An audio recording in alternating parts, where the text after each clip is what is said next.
好，我們來關心這一回真的是奇怪了。北韓這次修憲，而且非常的詭異哦。他修憲說要落實，難道要落實兩國論嗎？因為呢，在這個新的憲法之內，竟然刪除了這個南北韓國家統一的這個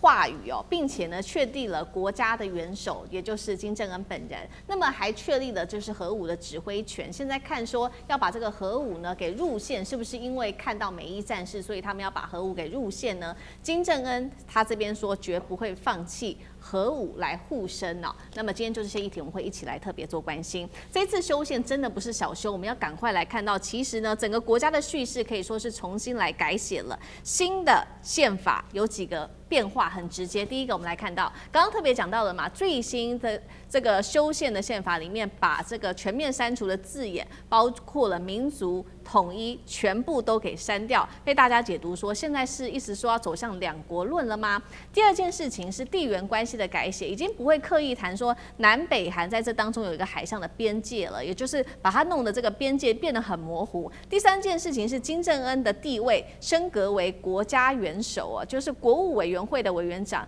也等於國家元首，掌握了國家的最高決策權。那同時呢，把核武也一起寫進了憲法，也就是呢可以授權核武的使用權。再來就是为把这个南韓定義為敵對國，降低這種敵對的態勢，刪除帝國主義侵略者，或者是解放被壓迫剝削的人民，到底怎麼一回事？他這一切的大動作修憲，難道是要走向兩國論嗎？那我們也來假設一下，如果國家走向兩國論的話，未來是說戰爭可能變得軍事衝突，戰爭可能會變得更可能發生，還是變得和平關係比較有可能去做發展？金正恩的盤算到底是什麼？那賴老師怎麼看？我覺得目前來說，金正恩放棄了他祖父啊，他的祖父當時就是要統一韓國啊，所以跟南韓爆發了衝突啊。現在各說各話啊，南韓認為是朝鮮侵略他、攻擊他，先發動戰爭要統一。那朝鮮說是你韓國啊先主動啊攻擊他，所以要完成統一。但是當時的南北韓都要完成統一。所以當時的朝鮮戰爭的爆發是跟統一有關，因為他的祖父當時是要用武力的方法要統一整個韓國。如果就韓國人的論斷來說的話是這樣的。那金正恩的這次的修憲等於是推翻了他的祖父的一個主張，就是用武力來統一。可是問題就在於，他雖然沒有在憲法上把韓國定為敵對國。但是他們過去在內部的政治文件裡面，尤其金正恩自己也本身也親自講過，韓國是他的敵對國。那時候是尹錫悅總統時代，是尹錫悅的時候，韓國是他的敵對國，所以未來不排除朝鮮把韓國併吞。併吞？當然可以併吞了。那也就是說，這是國與國之間的戰爭。那我未來不排除我把你併吞了。如果你是我的敵對國的話，那我可以併吞你。那我併吞了以後，那併吞的人民就是被統治的人民，就是次等人，就像台灣當時被日本這個所殖民的是一樣，就是二等人、次等人。那未來韓國的人就是朝鮮的次等人，你這不能排除。所以我覺得並不是說朝鮮他承不承認兩國論的問題，是他自己已經獨立成為也不算獨立，他並不統一了。他不想完成統一了，他放棄了他祖父要統一的這個遺志那他已經成為一個國家了，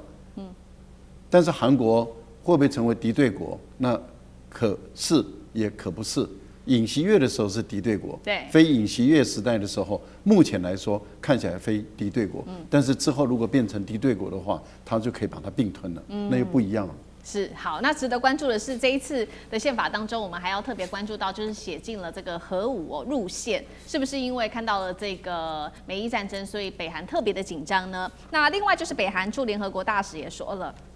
北韓不受到禁止核子擴散條約的約束，外部施壓也沒用。那厲將軍又怎麼看？我覺得金正恩很明顯的，他想畫地為王了，他不想再跟南韓有所瓜葛。自己在北邊他就稱王了哈。你看從這次修憲裡面，他刪除很多項目，增加很多東西，譬如說他以後來講不受他們自己所謂國會的干涉，对，那等於說有一點土皇帝的味道，然後他也自己有權可以隨時使用核武器哈。那我認為為什麼金正恩會這種想法？我覺得第一個可能他認清楚現實，他第一個認為他如果說是要跟他祖父一樣要再去統一南韓的話，那幾乎是不可能達成的任務，因為南韓現在有美軍在那邊協防狀況之下，他不太可能獲得這場戰爭的勝利。那他還不如趁着他現在自己畫地為王，然後掌管整個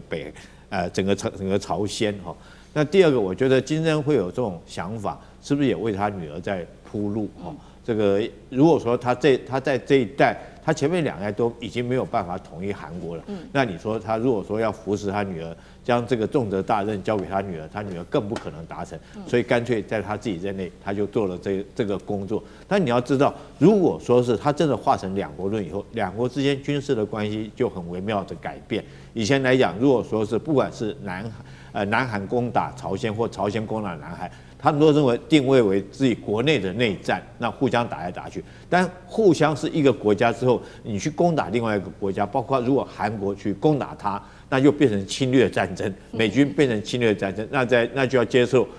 聯合國或者是國際的制約哈。所以他是不是想說借着这樣修改之後，我就乾脆畫地為王？再來，他自保的武器什麼？就是核子武器嘛。那他也退出核不擴散條約啊，事實上也證明他已經擁有了核武。核不擴散條約是在這個1970年的時候啊，經過很多個國家大家開會協商通過，在1970年通過，大家不要核擴散。可是我們看到現在雖然說這個條約簽了，但是對全世界擁核的國家幾乎是沒有什麼約束力，尤其是說這個金正恩看到這次這個伊朗的戰爭，他也認為說是伊朗就是因為沒有擁有核武器，他也看到烏克蘭因為沒有核武器，所以會被別的國家攻打，被別的國家揍哈，所以我認為金正恩在這種狀況下，他會更以這個永